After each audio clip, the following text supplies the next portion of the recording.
Buenas tardes y bienvenidos a la entrevista del día aquí en Lancelot Televisión. Hoy vamos a hablar con un experto en comunicación no verbal. ¿Qué es eso, no? ¿De qué estamos hablando, no? Pues sí, hoy vamos a hablar con Vicente Martínez Arribas. Él es autor de un libro, Gestionar emociones, cuestiones, pero sobre todo relacionadas con el fútbol. Y la verdad que ya los procesos de tecnificación, ¿no? y de perfeccionamiento cada vez son mayores. En este caso, profesionales como él lo que orientan es un poco a cómo se debe pues, uno expresar, tanto en un entrenamiento, en una rueda de prensa. Es decir, yo creo que es algo interesante. Sin más dilación, pasamos a hablar con Vicente Martínez. ¿Cómo estás, Vicente? ¿Qué tal? Muy bien. Bueno, no he dicho en la presentación, Vicente, perdona, que estás aquí por también el seminario de Ucarrocha. ¿Qué tal ayer? Muy bien, la verdad es que muy bien. Vino muchísima gente, la gente se notaba que quería aprender. Entonces, cuando uno viene a estos sitios y solamente aportando una pequeñita cosita a cada uno de la gente que vino, ya me dio por satisfecho. Sí. Pero muy bien, la gente muy receptiva. Aparte, yo creo que es una iniciativa muy bonita claro. En este caso. ¿Por dónde fuiste? ¿Qué querías que captaran de tu conferencia? Para mí ayer lo más importante, sobre todo, era dejar el mensaje de que es importante transmitir. Es decir, que al final nosotros tenemos que transmitir, pero que tenemos que transmitir y tenemos que llegar a la persona, en este caso al futbolista. Y sobre todo que también supieran diferenciar lo que es el fútbol formativo al fútbol profesional, porque yo creo que tenemos una ventaja, los que hemos entrenado y los entrenadores de hoy, tenemos una ventaja única, y es que los niños cuando vienen a nosotros es porque vienen a hacer algo que nos gusta, que les gusta a ellos. Entonces, si les gusta a ellos, tenemos que aprovecharlo. No es ir al colegio, no, van a jugar al fútbol porque les gusta. Y nosotros tenemos que aprovechar eso para intentar, primero, hacerles felices. Yo no puedo ver un niño de categoría infantil, alevín, incluso cadete, que esté entrenando y esté triste. Algo no funciona ahí. ¿Por qué? Porque ellos quieren jugar al fútbol. Entonces tenemos que aprovecharlo. La idea era esa, la idea es que supieran transmitir. Vale, pues entonces vamos a diferenciar. Empezamos con los niños y si quieres luego abordamos ya un poquito más el tema de los profesionales. Por ejemplo, un entrenador, un monitor que se enfrenta a niños, vamos a decir, de categorías pequeñas, ¿no? 10, 11, 12 años, por no ir a los niños de 5. Vamos a ir a una cosa más o menos que sepan hablar. Esto, ¿qué errores se pueden cometer ante un niño y qué es lo que se debe hacer entonces? Yo tengo una máxima. Lo primero es inculcarles 3 palabras que para mí son importantísimas. Por favor, perdón y gracias. Esas son las 3 palabras que yo, cuando entrenaba equipos menores, ha sido como la religión, por así decirlo, y yo creo que eso es fundamental. Partiendo de esa base, tenemos que hacer, primero, adaptarnos, sobre todo al equipo que tenemos. Es decir, nosotros no podemos hablar de aspectos técnicos cuando un niño de 8 o 9 años no lo va a entender. Entonces, es mejor entrenar jugando. Yo me acuerdo que hace unos días estuve haciendo un análisis de club y, claro, me quedé muy sorprendido porque había jugadores alevines haciendo preparación física. Jugadores alevines haciendo preparación física, lo más importante es que jueguen, que se diviertan. Ellos están hartos de correr en el colegio. Incluso con un balón puedes hacer 4 juegos que les va a dar el mismo rendimiento.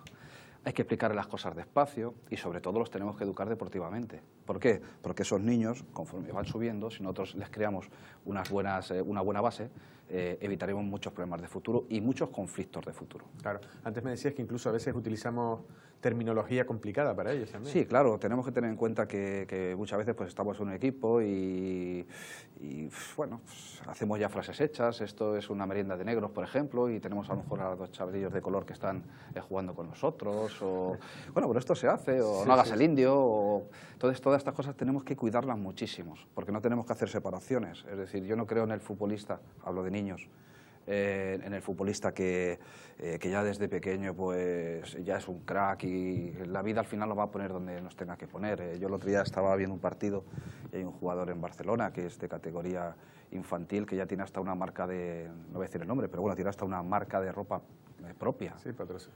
O sea, es decir, es un infantil, tiene su representante, lleva a 2 personas a la cual no se puede hacer una entrevista. O sea, me parece totalmente exagerado, sí. Por muy buen futbolista que sea, porque la idea es que sea un niño, que viva como niño, ya llegará. Sí, no, y a veces los procesos no adecuados, tipo Michael Jackson, que le hicieron cantar y trabajar cuando era un niño y luego al final nos salió un poco raro. Era muy bueno, pero salió un poco raro. Bueno, pues vamos subiendo un poco. Tu labor profesional, has asesorado a entrenadores de élite, me decías Abel Resino, que está aquí en ese seminario, en el Granada. Bueno, ¿cómo es tu función? ¿Cómo es tu trabajo? Bueno, yo te explico. Yo dentro de lo que es un equipo de fútbol tengo dos facetas. Una, cuando formo parte del cuerpo técnico, que quiere decir que estoy pues, plenamente dedicado al equipo. Es verdad que siempre hay la buena costumbre de llamarme cuando las cosas van mal. Yo agradecería, por favor, que me llamen cuando las cosas van bien para evitar el problema. Y yo lo digo a los entrenadores, no me llaméis cuando ya estáis mal. Si me llamáis antes, posiblemente podamos solucionar el problema y ese problema que no llegue. Entonces, mi trabajo consiste en intentar sacar el máximo rendimiento al jugador, emocionalmente hablando, evidentemente, para que rinda al 100%. Y asesorar al míster, al entrenador, en todas las cosas que van aconteciendo, porque ya sabemos que en situaciones críticas las cosas se complican mucho. Claro. Vamos allá, porque a mí me interesa, por ejemplo, que una de las partes decías que es en rueda de prensa, o sea, ¿no? Tú preparas a un entrenador para enfrentarse a una rueda de prensa, por ejemplo. Sí, sí, claro. Es uno de los aspectos. ¿Qué consejos se dan? Porque tendrás como una especie de, ¿no? Yo qué sé, de decálogo, por decirlo de una manera, ¿no? ¿Qué es los primeros consejos que le das a un entrenador cuando debe enfrentarse a una rueda de prensa? Bueno, cada rueda de prensa es diferente, porque depende cómo tú estés y depende si resulta que estás en puesto de descenso y tu nombre peligra, o resulta que estás si ganas la Champions es fácil, ¿no? Y es claro, evidentemente. Entonces, ¿qué haces? Vamos a poner, por ejemplo, caso extremo, ¿vale? Vas muy mal, se ha pedido tu cese porque las cosas no van bien, un sector del público no está contigo, o al revés, un sector del público está contigo, pero la directiva ya duda, y entonces, pues, la pregunta de los periodistas, evidentemente, pues es, oye, ¿cómo te sientes o cómo está? Bueno, yo creo que ahí, yo siempre digo lo mismo, tenemos que tener mucha calma, no tenemos que movernos en exceso, tenemos que mirar directamente a los ojos del periodista que nos hace la pregunta, pues para intentar crear una empatía. No se nos tienes que ver nerviosismo, intento que no tengan nada en las manos para que constantemente no lo muevan. ¿Es bueno o no tener una...? Depende, también depende. Yo creo que a la persona que realmente es muy nerviosa es mejor que no lo tenga. Hay unas armas para que no las tenga también, y si él puede controlarlo a través de ese bolígrafo, en el cual pues el bolígrafo lo tiene con los dos dedos y no lo mueve, pues entonces es perfecto. Ya, estaba mirando ahora, lo tengo aquí, no lo estoy moviendo.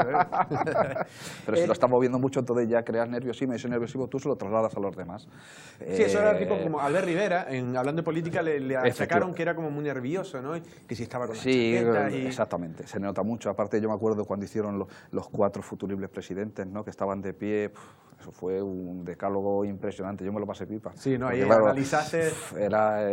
Era impresionante. Bueno, vamos a hacer eso, venga, vamos a hacer ese pequeño juego, muy rápido. Ya Rivera más o menos has dicho. Rajoy y Pedro Sánchez, el expresidente y el que ahora es presidente, ¿qué diferencias hay, por ejemplo, entre Mariano Rajoy y Pedro Sánchez? Hombre, pues mira, por ejemplo, en esa, no sé si recordarás aquel episodio, yo creo que Pedro Sánchez estaba demasiado nervioso y no supo controlar las emociones. Es decir, yo creo que la impresión que me dio es que él tenía ya preparada una serie de cosas y no administró dónde ponerlas. Entonces las desencajó y entonces perdió los nervios. O sea, evidentemente perdió los nervios y fue incongruente. Es como si yo te pregunto, oye, ¿qué día hace hoy? Y tú me dices, pues papas fritas con chorizo. O sea, no tuvo mucho sentido. Entonces yo creo que ahí él falló estrepitosamente. Rajoy es una persona que aparenta tranquilidad, pero yo creo que la profesión va por dentro. Es una persona nerviosa que yo creo que tiene... ¿Lo ves nervioso? Bueno, sí, tiene ese tic que hace así, ¿no? Es nervioso, pero es una persona nerviosa que intenta, que me parece muy bien, no transmitirlo a los demás. Yo creo que la profesión va por dentro. Entonces, quiere dar ese aspecto de tranquilidad, pero su gesto de delata, si te das cuenta, siempre tiene rotaciones en los hombros. Lo hace muchísimas veces, que rota los hombros. Eso es intentar no demostrar tu nerviosismo. El tema del tic. El tic ese del ojo. Del ojo es porque está nervioso. Sí, porque eso cuando está relajado... Pero sí que es verdad que no le influye a la hora de pensar. Lo tiene claro. Luego ya estará bien o estará mal, no meto en política ni muchísimo menos, pero lo tiene claro. Sí, ¿no? Pues la verdad que sí, porque en este caso... y Pablo Iglesias. Pablo Iglesias, pues en aquel, estaba muy impaciente, extremadamente nervioso, con un guión muy preparado. Es verdad que lo estructuró mucho mejor que Pedro Sánchez. Yo creo que a Pedro Sánchez se le fue de las manos, pero Pablo Iglesias quiso decir muchas cosas en poco tiempo y eso lo que hizo fue borrar el mensaje. Te pongo un ejemplo.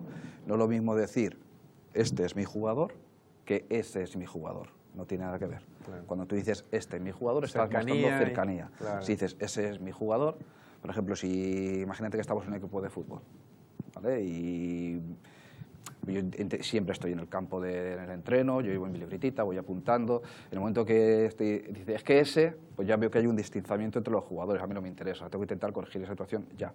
Claro. Sí, como ya le digas a aquel, ya no. Claro, aquel. claro, hay que verlo. Por ejemplo, un trabajo muy importante también es las pretemporadas. A la hora cuando se sientan a comer, fundamental, porque cuando se sientan a comer yo ya puedo visualizar quién puede ser el líder, quién no, quién está cerca del líder, quién no está cerca de... Eso es muy importante, saber quién puede ser el líder de tu equipo, porque al fin y al cabo va a ser el que va a llevar, entre comillas, la batuta. Sí, intentar llevarlo a tu tal y que transmita Claro. tu mensaje. Entonces ¿no? tú pues visualizas, miras, entonces dices, vamos, ya lo tenemos más o menos controlado quién puede mandar aquí. Claro. Yo otra cosa de la que hago yo cada entreno, yo los recibo por la mañana, les doy la mano, entonces al darle las manos pues ya me están dando una señal. O sea, es un trabajo constante. Venga, vamos a poner las cosas que estás poniendo tú sobre la mesa. ¿Cómo se debe dar la mano o qué sensaciones da la mano si la das de una manera o de otra? Eso sí, cómo se da la mano, cada uno la da como la tiene que dar. También quiero decir una cosa, perdona, es que cada cosa en su contexto, Sí, porque tú sí. estás acostumbrado a dar la mano de una manera, pues la das y ya está, pero claro, tú eso lo ves con el tiempo.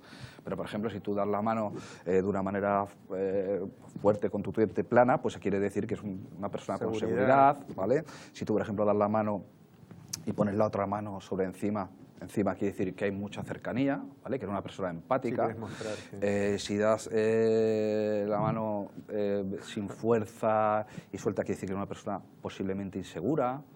Claro, todas estas cosas te dan mucha información. Y hoy día la información es poder, claro. Claro. Pues fíjate tú, me he fijado, Pedro Sánchez da la mano de una manera curiosa, no sé si te has fijado. Es como, en vez de darla, es como...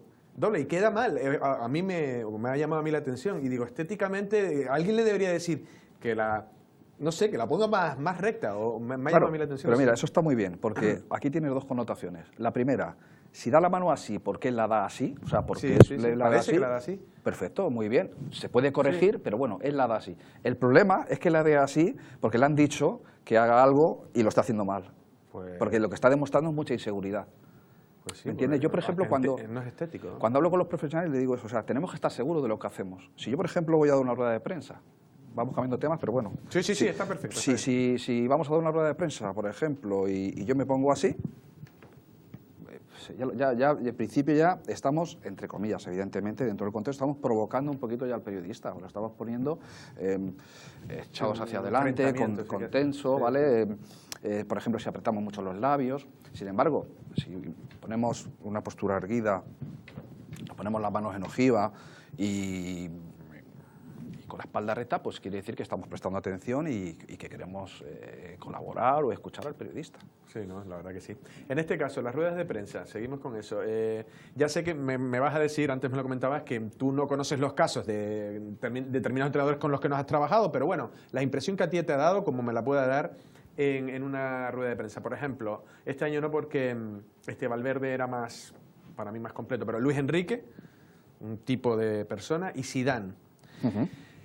¿Qué diferencias hay? ¿Cómo lo analizas tú los comportamientos en las ruedas de prensa? Bueno, a ver, Luis Enrique, yo no le conozco personalmente a Luis Enrique, sí, pero bueno, Luis Enrique, si seguimos su trayectoria, ya como futbolista, o sea, era una persona, bueno... Volcánica.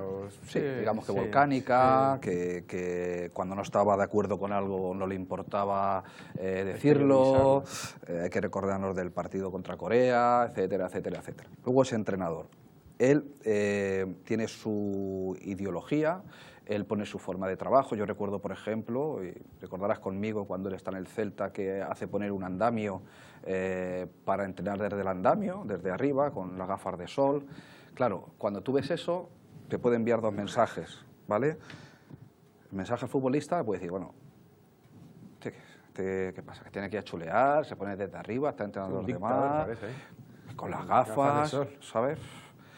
O puedes enviar otro, convertir eso en positivo y decir, bueno, es que así lo ve mejor y él está arriba porque quiere conocernos más. ¿Qué pasa? Que tú imagínate que tenemos una plantilla que están entrando 20 jugadores y tenemos 10 que han aceptado que, bueno, que es algo normal y 10 que no. Pues yo tengo que intentar que los otros 10 lo vean como algo normal. O tengo que decirle a Luis, oye Luis, bájate de ahí. Échame un cable que haces arriba. Si quieres verlo mejor, ponemos una persona que grabe y luego ponemos el vídeo, como hemos hecho siempre, así de veces, yo soy el primero que cuando veo un equipo le digo que me grabe los entrenos. Entonces, claro, cuando va a dar una rueda de prensa, Luis Enrique, en muchos aspectos, en muchísimos aspectos, pues siempre muestra esa, quiero decirlo de una manera suave, como a lo mejor da la imagen, insisto, no lo conozco, a lo mejor un poquito más chulesca, más de decir, bueno... Desafiante. Desafiante, pero es así, no lo vas a cambiar. Porque él ha sido siempre así, ganando y perdiendo. Que si yo trabajara con él, posiblemente le diría, oye, tenemos que cambiar ciertas cosas, porque ¿sabes lo que pasa? Que a veces complicamos situaciones que no tenemos que complicar. Y eso genera después una serie de problemas que se pueden evitar. Y el fútbol profesional hay muchísimo detalle, hay muchísimas cosas que solo las sabes cuando estás dentro. Claro. Yo antes te lo decía, para mí me parecía que, para mí denotaba como inseguridad, porque también hay que recordar que viene de la época buena de Guardiola, un equipo que ha jugado muy bien, a él le están comparando continuamente con lo que ganó y de la manera que ganó Guardiola, entonces yo creo que eso él es como, no lo lleva bien. Es verdad lo que tú estás diciendo, él fue siempre así, entonces puede ser, pero ya sentado, ya no estás jugando, no estás con los ritmos esos acelerados y que no controles. No, y que el que sea siempre así no quiere decir que esté bien. A ver si me entiendes lo que te quiero decir. Lo que pasa es que también te tienes que dejar aconsejar y te tienes que dejar... Mira, yo ayer lo hablaba en la ponencia que di y es casualidad porque está también de ponente, que es Paco López, el entrenador de Levante. Yo, bueno, pues veo pues, muchos partidos el fin de semana, 6 o 7 partidos, y una de las cosas que hago también es ver las ruedas de prensa. Y hay un detalle, por ejemplo, de Paco López. Él cuando, primer partido que va a jugar, juega contra Getafe, después de destituir a Muñiz, y gana 0-1. A él le hacen una pregunta y él dice, contesta, bueno, ¿cómo ha ido el partido y tal? Y él contesta, no, yo lo único que ha sido que me he aprovechado del trabajo que ha hecho mi compañero. O sea, ese mensaje es genial. O sea, eso es genial, porque tú estás, primero, diciendo, soy un tío humilde y honesto. Es imposible que yo en 4 días pueda cambiar el equipo. Claro. 1. 2. Le está mandando un mensaje a la plantilla que dice, bueno, el tío, macho, que... Sí, respetuoso. Y 3. A la afición le estás diciendo, señores, ahora empiezo yo, vamos poquito a poquito y vamos a intentar aprovecharnos. Yo no voy a cambiar aquí todo esto, pero voy a hacer lo posible porque todo funcione. Pero sí que voy a aprovechar el trabajo de un compañero. O sea, a mí me pareció genial. Sí, claro. Caso distinto, sin decir nombre. No, sí, es que aquí hace falta un cambio y, bueno, hemos cambiado 4 cositas y, bueno, ahí tenemos, hemos ganado 2 partidos seguidos porque realmente hacía falta. Yo no sé, pero por ejemplo, a mí en amarillo y azul me suena a Paco Gémez, vamos, que vino con, ¿qué te pareció? No sé si lo viste, cuando vino con la camiseta corta y el pantalón de militares y militares y gorro. No sé si tú lo viste, bueno, pero... No lo vi, pero bueno, Paco Gémez es una persona especial y volvemos otra vez a lo mismo. No, Paco Gémez. Y Paco, ese es también. Paco Gémez está rondando la mala educación continuamente en las ruedas de prensa. No quiero ponerte en un compromiso porque te puede contratar algún día, ¿no? Y con ese sí que vas a tener trabajo. Paco Gémez es Paco Gémez. Ajá. Y es muy difícil de... Sí, de cambiar las personalidades. Él ha sido siempre es como él es así. Y bueno, también hay que decir otra cosa, no le faltan equipos, ¿eh? ¿No? Estuvo en el Rayo, después estuvo en Granada, estuvo en México, luego estuvo en Las Palmas y ya veremos a ver qué camino Yo no soy mucho de Paco Gémez, además que yo soy de Las Palmas y no le veía yo, no sé, también a lo mejor, no sé, ahí tendrías, un profesional como tú tendría trabajo, sí, porque lo de las ruedas de prensa, eso sí, Luis Enrique parece un niño santo al lado de Paco Gémez. Eso es lo que pasa, que había que hacer una evaluación ahí más profunda quizás, ¿sabes? Porque hay clubs, por ejemplo, que hay clubs que te llaman para que te contrata el club para ayudar a la base y ayudar al club y en un momento dado, si el entrenador profesional te deja ayudar al entrenador profesional, y está la otra faceta que te llama el entrenador profesional para que formes parte de su cuerpo técnico. Entonces esa es la gran diferencia. A lo mejor pues era el club el que tenía que haber contactado con un profesional que les hubiese ayudado pues a afrontar el problema que había en Las Palmas. Claro, sí, a gestionar. Porque había un problema de gestión, había un problema de que los resultados no iban bien, había un entrenador que me había cesado, cogieron a otro que después marchó. Claro, todo esto, el jugador dice, ¿qué está pasando? Ahora tengo a este hombre, ahora me cambian a este, ahora viene Paco, que es totalmente diferente, da salida, me parece que fueron 3 jugadores, corrígeme si me equivoco, Sí, puede ser, sí, 3 sí, jugadores, jugador ahora me traen 2 más, ahora me incorporo en diciembre. Todas estas cosas hay que gestionarlas. Sí, la verdad que sí. Y perdona, porque te hacía la comparación de Luis Enrique y Zidane, que Zidane, bueno, Zidane, para empezar, tengo que decirte es que bueno, me ha parecido genial la decisión de dejar al Real Madrid. Yo creo que también que el mensaje que ha enviado ha sido buenísimo. Decir, bueno, estoy en el, entre comillas, uno de los mejores clubes del mundo y he ganado 3 Champions y ahora pues que venga el siguiente y que intente igualar lo que yo he hecho. Entonces, la decisión de dejar el Real Madrid es dura, ¿eh? Te la tienes que pensar y tienes que pensarlo muy bien porque es el Real Madrid. Y sin embargo se ha atrevido, cuando nadie imaginaba que lo podía hacer. ¿Qué ha pasado allí? ¿Hay trasfondo? Pues seguramente que algo habrá. Claro. Seguramente que algo habrá. Claro, Igual pasó con Benítez cuando fue y lo cesaron al poco tiempo. Pero vamos, a mí Zidane por esta decisión me ha gustado mucho y en relación pues, a cómo ha ido toda la temporada, es un entrenador que transmite mucha tranquilidad. De hecho, si te das cuenta, en ruedas de prensa nunca ha tenido, que yo recuerde, un enfrentamiento con ningún periodista. Ha sabido administrarlo ni en los peores momentos. Y hay otra cosa muy buena de Zidane, sabe asumir culpas. Parece que nos cuesta. Yo cuando digo que a mí me encanta que mis jugadores se equivoquen, hablo de la base. Sí, claro, los jugadores se tienen que equivocar, porque tienen la oportunidad de aprender. Yo no creo en el entrenador perfecto, para nada. Yo no creo que haya un entrenador perfecto. Y conozco muchos, hablo de élite. No, y se enfadan conmigo, pero es verdad. Si no somos capaces de entender que nos tenemos que formar, que no somos perfectos, que cada día sabe algo nuevo, que hay muchísimos detalles que tenemos que intentar profundizar. A mí me decía, yo lo tuve un entrenador, oye, Vicen, es que yo soy muy amigo de mis jugadores, ya, pero es que a lo mejor el problema es ese. Tú eres entrenador, ¿no? Entrena. Ya veremos cómo gestionamos el tema del acercamiento o la amistad. Una cosa es que yo te considere buena persona o empatice contigo y otra cosa es que sea tu amigo. Claro. Una cuestión que no sé si abordas, me imagino que sí, porque es la expresión corporal y no verbal, ¿no? Por ejemplo, cuando se pierde, el saber perder o incluso el saber ganar. No sé si has analizado alguna vez cómo esos comportamientos pueden quedar mal en ambos casos, porque hay gente que no sabe perder, pero hay gente que no sabe ni ganar, porque no sé si puedes hablar en esa comparación. Sí, yo creo que para saber ganar primero has tenido que perder. Hay que aprender a perder. Mira, nosotros, aparte de fútbol, yo llevo a deportistas de manera individual, ¿vale? Entonces, claro, ahí la connotación es más importante, porque, claro, cuando pierdes, pierdes tú. Sí, no hay culpa. Es un uno contra uno, no hay culpa. Entonces, para gestionar, por ejemplo, el nerviosismo, canalizar la ansiedad, lo tienes que afinar muy fino. ¿Por qué? Porque tú sabes que en el momento que tú te pongas nerviosa puedes perder 2 puntos o puedes perder 1 punto. En el fútbol es diferente, porque en el fútbol, de alguna manera, lo que hacemos es intentar culpar o intentar buscar las culpas y eso lo que provoca es que la persona que en teoría ha fallado, y si quieres hablamos del Liverpool con el portero, la persona que ha fallado se siente culpable y todo eso tienes que rentabilizarlo. Yo creo que perder y ganar depende de lo que tú te estés jugando, depende del partido que tú estés haciendo y sobre todo depende de un trabajo que has hecho anteriormente. Cuando tú sales al campo tienes que salir a ganar, juegues contra quien juegues, pero también tienes que saber que si pierdes te tiene que servir para mejorar. Te lo he dicho antes, es decir, yo me gusta que mis jugadores se equivoquen porque doy la posibilidad de aprender. Esto es lo mismo. Lo que no puedes dejarlo ahí. Hemos perdido, bueno, vale, no, ¿por qué hemos perdido? 3-1, perfecto. Ahora luego veremos por qué, el lunes o el martes, no tiene que ser al instante. Claro. Estudiarlo, mirar el por qué se ha perdido y a partir de ahí buscar la solución. Sí, ¿no? La verdad que sí. No, pero lo digo también porque a veces eso, ¿no? Los comportamientos de no saber cómo unas normas de comportamiento. A veces cuando uno pierde y hacen...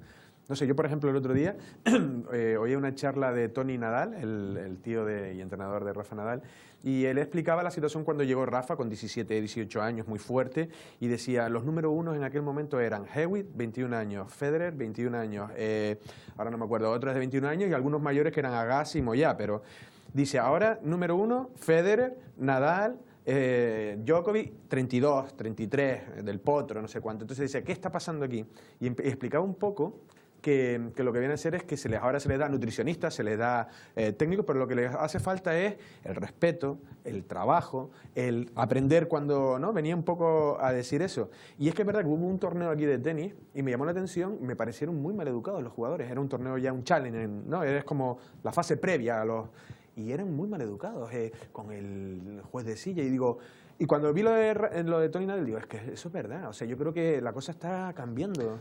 Mira, en el fútbol o el deporte, en edad temprana, lo que te comentaba antes, tenemos que hacer llegar el mensaje y tenemos que intentar educar al niño.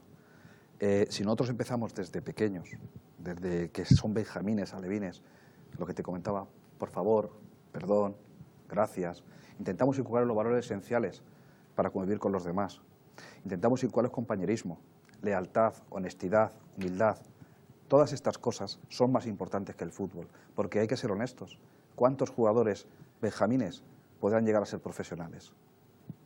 ¿Uno? Sí, sí, sí. ¿Dos? Entonces, yo hablaba el otro día en una reunión con un club importante y les decía, es que estáis equivocados, es que vosotros tenéis categorías inferiores que le estáis pagando a los entrenadores un sueldo ridículo y al regional preferente, un sueldo altísimo. Oye, ¿y por qué no? Si la base es la más importante. Tenemos que intentar buscar entrenadores que puedan educar a los niños. Mira, yo tengo una chica que juega badminton, que está pues entre las 15 primeras de España. Y claro, no es la misma chica cuando yo la cogí que ahora. Y todavía aún me hace alguna rabieta, alguna cosilla, que no tampoco. Pero bueno, ¿qué hemos intentado? Pues hemos intentado educar a la competición. Yo no le voy a enseñar badminton que le enseñe su entrenador. Pero hay muchas cosas que gestionar en el deporte. Los padres, ayer lo hablamos en la charla, la influencia de los padres en el fútbol. En la grada, ¿eh? En la grada, cuando vemos, por ejemplo, a niños, que lo cuento también en el libro, ¿no? Vemos a un niño que resulta que tiene el campo de fútbol de su pueblo, el club de su pueblo tiene a 10 minutos de su casa y está jugando a 60 kilómetros en otro pueblo. Y lo ves con las botas de Messi de 100 y pico euros y lo ves con el mismo peinado que... ¿Pero esto qué estamos haciendo? Dejemos que los niños sean niños y que disfruten. Yo creo que queda muchísimo trabajo por hacer, pero es fundamental que se creen unos valores esenciales para las prácticas del deporte. Ayer hubo un chico que me hizo una pregunta y yo le puse un ejemplo claro. Fui a un vestuario, entré en un vestuario de equipo infantil y para llegar de punta a punta tuve que hacer, bueno, malabarismos. Pues estaban las botas por ahí, la ropa, las bolsas, vamos a empezar por ahí. Si quieres orden en el campo, vamos a tener en el vestuario. El vestuario es la zona más importante del entrenador. Parece mentira, pero sí, es lo más importante. ¿Qué siente un jugador cuando tú le das el 14 en vez del 9 y sabe qué reserva? ¿Qué siente? Tú sabes qué siente. Que sabemos si todos tenemos las mismas creencias, sabemos si todos tenemos las mismas expectativas. ¿Qué expectativas hemos creado sobre el equipo? ¿Le vamos a provocar frustración? ¿Me entiendes? O sea, hay tantas cosas por hacer. Por eso yo creo que el entrenador de base tiene que estar muy bien formado para que después, si tenemos la gran suerte, que ojalá que sean muchos, llegan a profesionales que vengan con unos valores esenciales y fundamentales. Sí, ¿no? Yo creo que sí. Pues Vicente, podremos estar hablando un rato largo, sí. Pero ya nos hemos ido de tiempo bastante. Ha sido un verdadero placer y que nada, que estas puertas están abiertas para cuando tú quieras. ¿Vale? Igualmente, un placer. Gracias. Las palabras de Vicente Martínez, en este caso experto en comunicación no verbal. Yo creo que bueno, para los que les gusta el fútbol, pero también un poco, como estamos hablando, comportamientos, ¿no? Educación y también un poco cómo enfrentarse a determinadas situaciones. Es lo que ha dicho, ha comparado algunos nombres, pero es verdad que todo tiene que conocerse, ¿no? Hay que tener una especie de background para saber y hacer un diagnóstico, pero sí es verdad que todo, ¿no? La forma de expresarnos pues denotan, pues puede ser nerviosismo, inseguridad o determinadas cosas o todo lo contrario, ¿no? Y pues en eso es donde está especializado Vicente. Nosotros, hermanos, nos despedimos, pasen una feliz tarde.